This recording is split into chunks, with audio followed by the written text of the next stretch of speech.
Frères et sœurs, que la grâce et la paix de Dieu notre Père et de notre Seigneur Jésus-Christ soient notre partage au quotidien. Père éternel, nous avons foi dans le fait que le fondement de ta parole est la vérité et que toutes les lois de ta justice sont éternelles. Accorde-nous, par ton esprit, de marcher dans les lois de ta justice. Frères et sœurs, après la désobéissance qui a détruit beaucoup de choses, qui a annulé les résolutions et les projets pris par Dieu pour l'homme, Dieu dans son amour s'est évertué à rétablir et à restaurer toutes ces résolutions et ces projets à travers les alliances avec Noé, à travers l'alliance avec Abraham, scellée en sa postérité, Israël, le peuple juif. Dieu a restauré progressivement toutes les résolutions et les projets pris pour l'homme. En Jésus-Christ, dans la nouvelle alliance, scellée par le sang du Christ, Dieu va accomplir et achever la restauration de toutes les résolutions qu'il a prises et tous les projets qu'il a pris pour l'homme au moment de sa création et au moment de sa formation. En Jésus-Christ, tout est accompli et tout est restauré. Que Christ, Jésus, notre Seigneur, soit confessé dans nos vies. En Christ a été établie la nouvelle naissance, la nouvelle création. Alléluia. Jean 3, les versets 1 à 6, il est écrit: Nicodème dit à Jésus: Tu es un docteur venu de la part de Dieu. Jésus lui répondit: En vérité, je te dis que si un homme n'est régénéré d'en haut, il ne peut voir le royaume de Dieu. Si un homme ne naît de l'eau de l'esprit, il ne peut entrer dans le royaume de Dieu.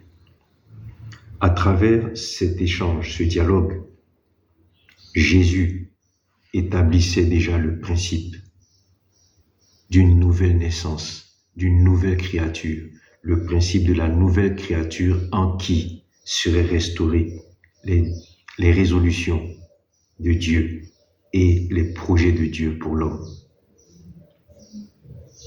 Dans Jean 16, Jésus va aller plus loin et préciser ce que signifie la naissance d'eau et d'esprit, la naissance par l'eau de l'esprit. Alléluia. Jean 16, les versets 7 à 18. Jésus dit: Le conseiller, je vous l'enverrai. Et quand il sera venu, il convaincra le monde de péché, de justice et de jugement. J'ai encore plusieurs choses à vous dire, mais elles sont encore au-dessus de votre portée.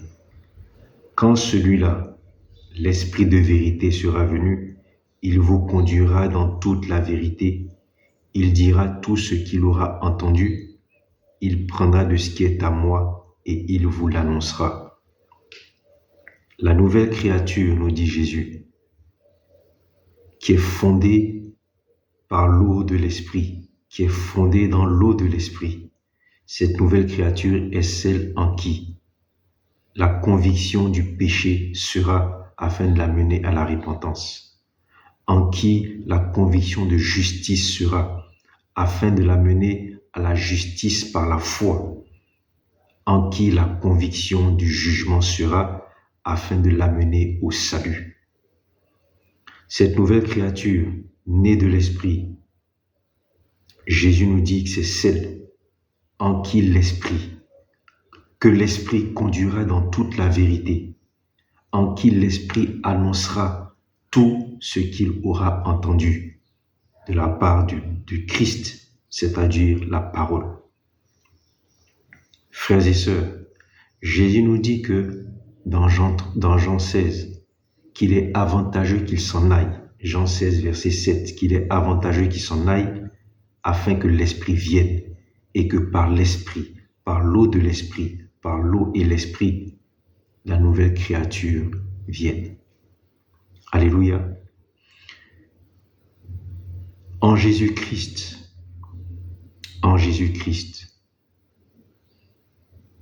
la nature, enfant de Dieu, même nature que la parole, cette nature-là est restaurée.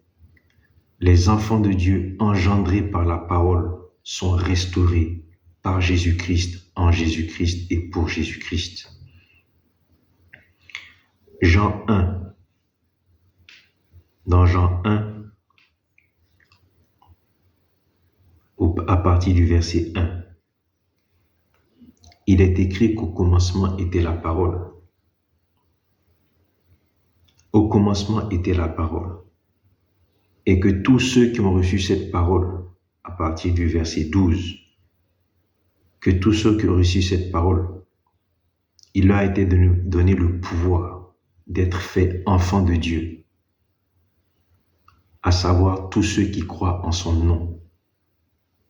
Il a été donné à tous ceux-là qui ont reçu la parole, qui reçoivent la parole, qui croient au nom de Jésus-Christ, la parole, d'être faits enfants de Dieu, lesquels sont nés non du sang, ni de la volonté de la chair, ni de la volonté de l'homme, mais de la volonté souveraine de Dieu. Notre nature, enfant de Dieu, engendrée par la parole, car Jean 1 nous dit ici que c'est ceux qui ont reçu cette parole, qui croient au nom de Jésus qui est la parole faite chair, que le pouvoir est donné d'être fait enfant de Dieu.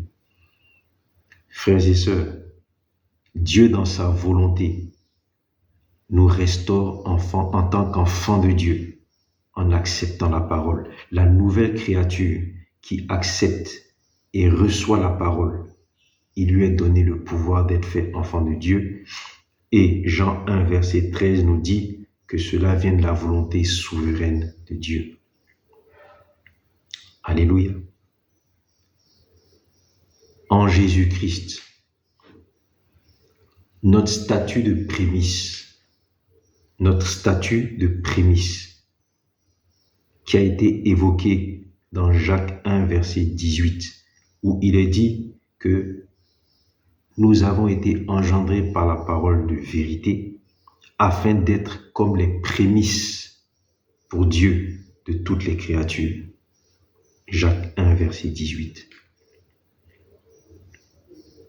En Jésus-Christ, notre statut de prémisse est restauré. Dans Galates 2, 20, il est écrit « Je suis crucifié avec Christ, et si je vis, ce n'est plus moi qui vis, mais c'est Christ qui vit en moi. Et si je vis encore dans la chair, je vis dans la foi au Fils de Dieu qui m'a aimé et qui s'est donné lui-même pour moi. Or, qui est Christ? Le Christ qui vit en moi, qui est-il? » Lisons 1 Corinthiens 15, les versets 20 à 23. Christ est ressuscité des morts. Nous sommes dans 1 Corinthiens 15, versets 20 à 23. Christ est ressuscité des morts. Il est les prémices de ceux qui sont morts. Puisque la mort est venue par un homme, c'est aussi par un homme qu'est venue la résurrection des morts. Tous, nous revivrons en Christ. Christ comme prémisse, puis ceux qui appartiennent à Christ lors de son avènement. Celui qui vit en nous, par sa mort et sa résurrection, s'est constitué caution, garantie auprès de Dieu pour l'ensemble des hommes. Par sa mort et sa résurrection, la Bible nous dit qu'il est le premier.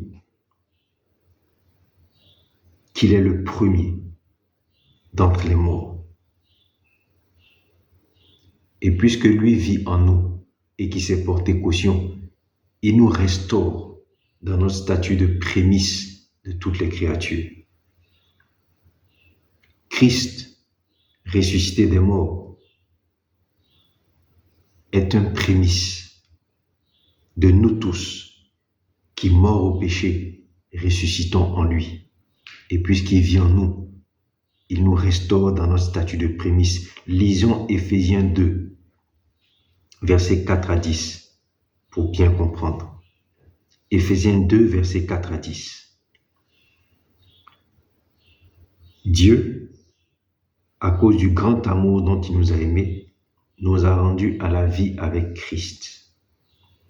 Il nous a ressuscités ensemble et nous a fait asseoir ensemble dans les lieux célestes en Jésus-Christ, afin de montrer dans les siècles à venir l'infinie richesse de sa grâce par sa bonté envers nous en Jésus-Christ.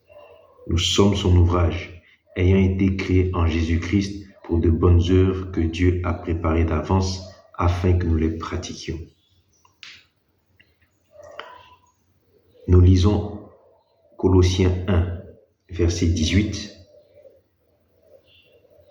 On parle de Christ. On dit que Christ est le commencement, le premier-né d'entre les morts, afin d'être en tout le premier. Frères et sœurs, lorsque nous lisons 1 Corinthiens 15, 20 à 23, Éphésiens 2, 4 à 10, Colossiens 1, verset 18, il est dit que Christ est le commencement, le premier-né d'entre les morts, afin d'être en tout le premier. Qu'il est ressuscité des morts et il est les prémices de ceux qui sont morts. Parce que comme la mort est venue par un homme, c'est aussi par un homme, lui, Christ, Dieu fait homme, Dieu fait chair, qu'est venue la résurrection des morts. Et cette résurrection des morts est venue principalement par les prémices que Christ constitue. Il est le premier né d'entre les morts afin d'être en tout le premier. Éphésiens 2 nous dit que Dieu nous a rendus à la vie avec Christ, lui, le premier ressuscité d'entre les morts. Il nous a ressuscités ensemble et nous a fait asseoir ensemble dans les lieux célestes. Nous sommes assis ensemble dans les lieux célestes en Jésus-Christ, les prémices. Et si nous vivons, c'est Christ, les prémices, qui vit en nous. Il nous restaure dans notre statut de prémices des créatures. Alléluia. Afin, nous dit Éphésiens 2, verset 7, afin que Dieu montre dans les siècles à venir l'infinie richesse de sa grâce par sa bonté envers nous en Jésus-Christ. Nous sommes restaurés prémices afin que Dieu montre dans les siècles à venir l'infinie richesse de sa grâce.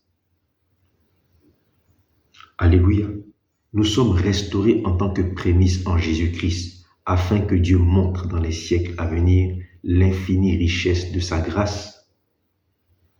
Et Éphésiens 2, verset 10, dit que nous sommes son ouvrage, ayant été créés en Jésus-Christ, nous, la nouvelle création, pour de bonnes œuvres que Dieu a préparées d'avance afin que nous les pratiquions. En Jésus-Christ, frère, en Jésus-Christ, sœur, notre position de prémisse est restaurée de façon parfaite. L'accomplissement des prémices est établi. Que la grâce et la paix de Dieu notre Père et de notre Seigneur Jésus-Christ soient notre partage au quotidien.